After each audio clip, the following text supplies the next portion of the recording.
handful of social media platforms have enormous power over how much content creators earn, but this could all change.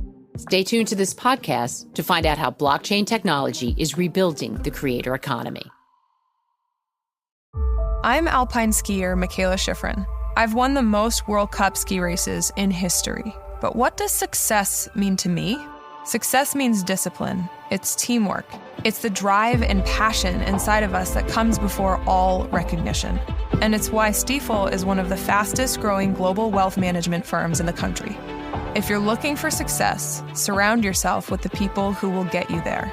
At Stifel, we invest everything into our advisors so they can invest everything into their clients. That means direct access to one of the industry's largest equity research franchises and a leading middle market investment bank. And it's why Stifel has won the J.D. Power Award for Employee Advisor Satisfaction 2 years in a row. If you're an advisor or investor, choose Stifel. Where success meets success. Stifel Nicholas & Company Incorporated, member SIPC and NYSE. For J.D. Power 2024 award information, visit jdpower.com/awards. Compensation provided for using, not obtaining the award. Bloomberg Audio Studios. Podcasts, radio, news. Fourth quarter earnings per share coming in above estimates at $2.15. Estimates were for $2.13. Revenue coming in just shy of estimates, but ever so slightly. We can go ahead and say that meets estimates at $96.47 billion. Estimates are for $96.62 billion. Google ad revenue, the one that everybody is watching, came in above estimates at $72.46 billion. Estimates were for $71.73 billion. And then, of course, the cloud revenue, so important. That was a slight miss at $11.96 billion. Estimates were for $12.19 billion.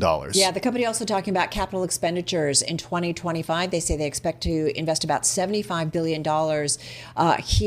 Fourth quarter revenue ex-TAC, traffic and acquisition costs, $81.62 billion. That's a little light, folks. $82.82 billion. And that is what maybe is why the stock is down about 5.5% here in the aftermarket. Keep in mind that, cloud search, so important. They are facing intensifying competition. Alphabet also saying AI-powered Google Cloud portfolio has stronger demand. Again, one of the two key points from earnings so far. Fourth quarter Google Cloud revenue, again, as Tim mentioned earlier, so important. This is something that has been really helping the company outperform. That is a miss, $11.96 billion. Fourth quarter Google Cloud revenue. The estimate on the street was $12.19 billion. And again, as I mentioned, fourth quarter revenue ex-TAC, $81.62 billion. And that too is a little light, Tim, $82.82 billion. That plays to the search business. Those are the two important businesses for Alphabet, down now about 6% here in the aftermarket. Looking for commentary from Sundar Pichai, the CEO of the company. He says that quarter four was a strong quarter driven by our leadership in AI and momentum across the business. He says we are building, testing, and launching products and models faster than ever and making significant progress in compute and driving efficiencies. He goes on to talk about advances like AI overviews and circle to search are increasing user engagement. He says that AI-powered Google Cloud portfolio is seeing stronger customer demand, and YouTube continues to be the leader in streaming watch time and podcasts. All right, so interesting. And again, we've got this stock down almost 7% here in the aftermarket. So some disappointment potentially about kind of those misses. You are seeing, as I mentioned, 2025 CapEx about $75 billion. This is maybe a big reason why you're seeing some of the selling here in the aftermarket. The estimate on the street in terms of CapEx for this year, 2025, was $57.9 billion. Again, Alphabet coming out and saying it sees 2025 CapEx much higher than that, $75 billion. So a big spend there. On AI, one would assume, and other aspects, but really AI and that build-out seems to continue among these big tech companies. We're seeing shares move lower, shares tumbling more than 7% after that fourth quarter revenue misses estimates. But I got to tell you, Carol, that fourth quarter outlook, or that fourth quarter revenue, excluding traffic acquisition costs, only slightly shy of estimates, $81.62 billion. So just a little over $1 billion shy. Estimates were for $82.82 billion. Yeah, I think some of it has to do that those are two of their biggest businesses, right? And have provided momentum for the company and helped them to beat analysts' estimates last time around that they reported results. So to see that, maybe some disappointment that they came in a little light on both cloud and on their search business. And then to see also that CapEx spend, that there might be some concern. So again, watching shares of Alphabet, which are up about 9% here in 2025, but now in the aftermarket, we're seeing pressure and the stock continuing to be down about 6.7%. Running around in a big way is our own Mandeep Singh. He follows Alphabet for us. Mandeep, initial thoughts? It looks like some disappointment on two of their biggest businesses. We're also looking at CapEx that seems to be coming in much higher than what the street was expecting. Stock right now is down about almost 7%. Yeah, I mean, look, they did set up a high bar for the cloud segment. So the fact that we saw a miss there, and the other big miss seems to be around the YouTube subscription line, even though it's lumped into that other segment. But even though they beat on YouTube ads, the subscription line seems to have decelerated. But overall, I mean, look, the search was very resilient. You can see that number was strong, which is why when you look at the overall operating income, I mean, it was in line. So given how much, weight we put on the cloud and the YouTube segments, the fact that those two disappointed is why you're seeing that knee-jerk reaction. Cloud, YouTube. What about CapEx? The estimate was for $58 billion roughly. Alphabet comes out in this press release and says, seeing CapEx this year about $75 billion. Is the company being punished for that? I don't think so, because we know Meta just raised their... And look, Meta raised their CapEx guide by 50% for 2025. So to me, this number is in line with what Meta is doing. In fact, a lot of people expected that Google will raise. And so I would be surprised if the stock is down because they raised the CapEx guide. Is this... I know you don't give price targets, but seeing a close to 7% decline, 6.5% right now, given that the company barely missed on fourth quarter revenue, it seems like a big reaction for not that big of a miss. Look, the way to look at Alphabet right now is everyone feels the YouTube and the cloud businesses are the growth drivers. So they are $100 billion run rate, almost 1/3 of the overall revenue. But that's supposed to be the 25 to 30% grower. The search business is supposed to decelerate just because they have more competition. And look, I think search is a much higher revenue base. So in this case, the fact that search continues to be resilient and the growth businesses are decelerating, that is why you're seeing this sort of reaction. But overall, I would say, in the case of a company like Alphabet, everything is so interconnected. Like they have 6 apps with over 2 billion monthly active users. Now, YouTube is one of those, but then they also have Maps and, the core search business. And that's where it's powered by a common digital ads platform. So it's not worthwhile to look at, individual businesses and judge them on their performance in a quarter. Overall, business continues to go very robustly, and you can have a quarter where cloud has a slight miss and YouTube has a slight miss, but I think overall, when you look at Alphabet's growth, that's still very strong. Mandeep, what do you want to know about that cloud miss? Again, slight miss, and it could be just an off quarter. It happens to companies, but does it say something about the AI spend in terms of companies? Yes. Look, they are raising their CapEx. We know they will be spending $75 billion. Right. How does that translate into cloud growth? That's the number one question, because if it's decelerating and they're increasing their CapEx, that's not a good sign. But my feeling is, this is more about compute capacity being available to be deployed to the customers. Everyone was compute constrained. We know that in 2024. So is this CapEx really to alleviate that compute constraints? My guess is yes. Well, it's so interesting that you say that. I was having a conversation with people about kind of power, nuclear, and so on and so forth, and the demand by AI. And, how we've seen from so many of these tech companies that the power isn't necessarily there to power everything that needs to be done in terms of the AI world and all the computing. So does that continue to be a drag on some of these numbers? And so we have to kind of brush all these results with that? Well, the one other factor with Alphabet specifically is the build isn't there. Everyone expects Alphabet to be more kind of compute efficient because they have their own TPUs, like equivalent of NVIDIA GPUs. So the fact that they're raising their CapEx despite having their own chips is also somewhat of a negative sign, although I won't put too much into it. I'd wait for the call for them to explain why they're raising their CapEx by 50%.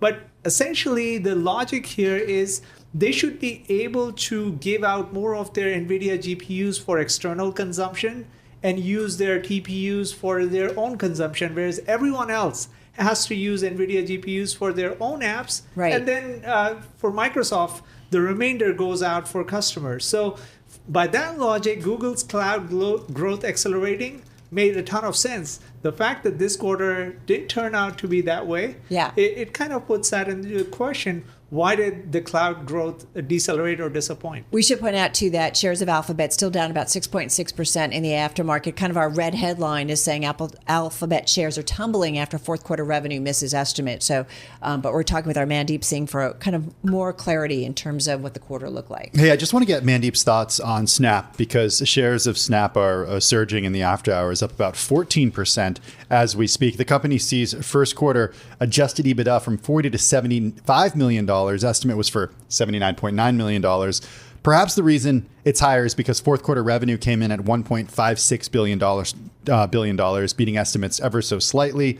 And then first quarter revenue coming in, sees first quarter revenue rather, from at $1.33 billion to $1.36 billion. The estimate was for $1.33 billion. This is a company where I feel like every quarter the stock moves double digits one way or another after earnings. What are your immediate thoughts? I mean, look, when you look at Alphabet, they are adding, almost $4 or $5 billion in ad revenue, search ad revenue every quarter. You look at Snap, it's a $1.5 billion quarter. And so when you compare it that way, the absolute numbers, I mean, their growth is nothing to talk about. Yes, the bar was really low and they, beat the consensus numbers. But in terms of the actual ad dollars, this just shows that Alphabet, when you compare, search and YouTube, they are still getting a lot of the incremental ad dollars. How do you compare Google Cloud versus, we're going to hear from Amazon, obviously, and then we've heard from Microsoft. So, put that against them and what we're hearing from Alphabet or Google. Like, how do you square that? When you look at Microsoft Azure, clearly it's a $70 billion business growing at 30%. Google Cloud is more $50 billion run rate, close to that, growing at mid 35%, but that growth seems to have come down. And when you look at Amazon Cloud, it's north of $100 billion, growing at high teens. So clearly, everyone had their kind of swim lanes in terms of the expectations and what kind of growth number they're supposed to show. But in this case, the fact that there was a slight miss kind of puts that logic into question. I still think, it comes down to the compute availability and NVIDIA GPUs not being available that quarter. And the fact that they're raising the CapEx is a sign that they believe the cloud business will continue to grow. So if you had seen a retrenchment in CapEx, you would have said, wait a minute, there's something happening, potentially. And they don't want to miss out on that, because this is the market where cloud businesses will really accelerate. Even with the DeepSeek efficiency and everything that has been talked about, Google should be the best position. Like I said, they have their own TPUs. They should be able to benefit from the efficiency. And so that should translate into faster cloud growth. If that's not the case, I expect this sort of reaction, and maybe that will be the case tomorrow. Great stuff. Listen, we're going to be following all of your reporting and research throughout the evening. So Mandeep, thank you so much. Mandeep Singh, Senior Tech Industry Analyst here at Bloomberg Intelligence. We are not done with Alphabet. Well, let's bring in Caroline Hyde, the co-host of Bloomberg Technology on Bloomberg TV. Just to recap, everybody, Google's revenue in its search advertising and YouTube business was better than forecast. But it looks like traders are focused on that Google Cloud revenue number. It was 1.9% below the consensus forecast. Google Cloud operating income was a 2.7% beat at $2.1 billion, up from $864 million a year earlier. Caroline, why the stock slide? Mandeep made the point of YouTube, in YouTube specifically subscriptions. What are you looking at? I think it is, to your point, cloud, the capex that's being spent on cloud. But ultimately, remember, this is exactly what happened to Microsoft. Microsoft beat on its fiscal quarter. But the fact that we saw a 1 percentage point drop quarter on quarter in terms of revenue growth from the cloud as your business was enough to wipe out all of those gains from actually the beat across the revenue and overall profitability. So I think, again, it's why are you not delivering on the growth area? Why are you seeing 30% increase in Google Cloud revenues rather than the higher anticipation? And I wonder if, to Mandeep's point, it will be because they were limited in scale. The supply side is the issue here, not the demand side. Well, and they did say AI-powered Google Cloud portfolio, has stronger demand. So they're kind of putting that out. It almost feels like you want some clarification about, okay, so give us a little bit more color about what's going on here. And this is why the calls have been so important. Remember we sat here and Apple's numbers came out, stock dropped, then suddenly Tim Cook comes on, all buoyant. Meta does the same. They were incredibly late. Their numbers did miss on a forward-looking forecast, but again, they came on and talked so optimistically about the opportunity. If Sundar Pichai gets it right and says, look, we're still just ultimately limited on our capacity thus far, but bear with us, we're investing big time. We have got the one-stop shop for vertically integrated generative AI. We are making the large language model. We're making our chips. We're providing it, and it's making our search products still so fabulous. He has an ability to navigate some of the thornier questions around antitrust, around China and geopolitics. Hey, look, Amazon shares reached a new record today, but after hours, they're down about 1.4%. Kind of a knee-jerk reaction in sympathy with what we heard from Alphabet. Does today's report tell us anything about what we'll hear from Amazon on Thursday when it comes to the cloud? I mean, who knows whether some of the slowdown in Google is an opportunity for Amazon, who had bigger scale in data centers. But again, we've heard from Matt Garman over at AWS before, talking of this need to get the NVIDIA chips. And perhaps these delays that you've had to Blackwell, for example, and the rollout has been a supply side thorn in the side for a lot of these businesses. And that's why they're turning to their own chip designs, and why Broadcom is on the upside, because maybe with bigger capex from Alphabet, it's going to yet again be winning out in terms of business as companies like cloud providers want to depend on their own supply side too. I think there's going to be a knee-jerk reaction, as you say, but Amazon's got a very different business model in terms of advertising as well. Caroline, I have to roll some other things in. First of all, let's remind everybody that shares of Alphabet are down about 6.25% here in the aftermarket. So they've kind of settled at this level, and assume as soon as the call comes, we could see some movement in the stock once again. But it's coming on a day where U.S.-China tariffs against one another. China's retaliatory actions included launching an antitrust investigation to Google. Extraordinary. And then just earlier, we had Alphabet come out and say Google's removed a passage from its AI principles that pledged to avoid using the technology in potentially harmful applications such as weapons. There's just so much here to unpack. First of all, the retaliatory actions by China. Yeah. And how are you kind of rolling that? Is that just...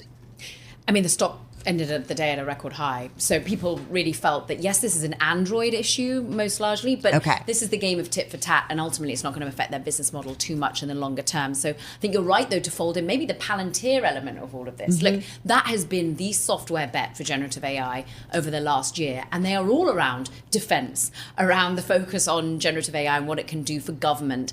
And it has been a limitation in the past for Alphabet and Google, but people like the upstarts, the Andurils coming in here being like, you need to be okay with making this sort of generative AI innovation.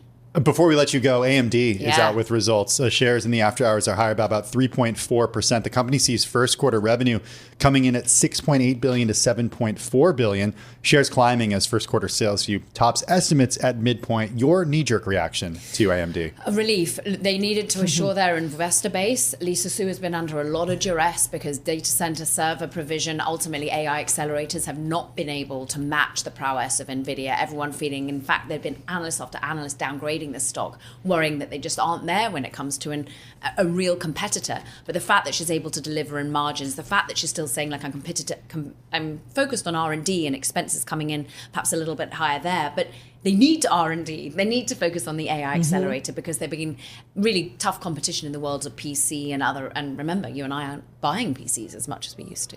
All right, great stuff. I mean, God, moving around. Caroline, thank you so much. Caroline Hyde, of course, co-host of Bloomberg Technology and Bloomberg TV. Catch her at 11 a.m. Wall Street time on Bloomberg Television. Some people like A and others like B. At BMW, we prefer X.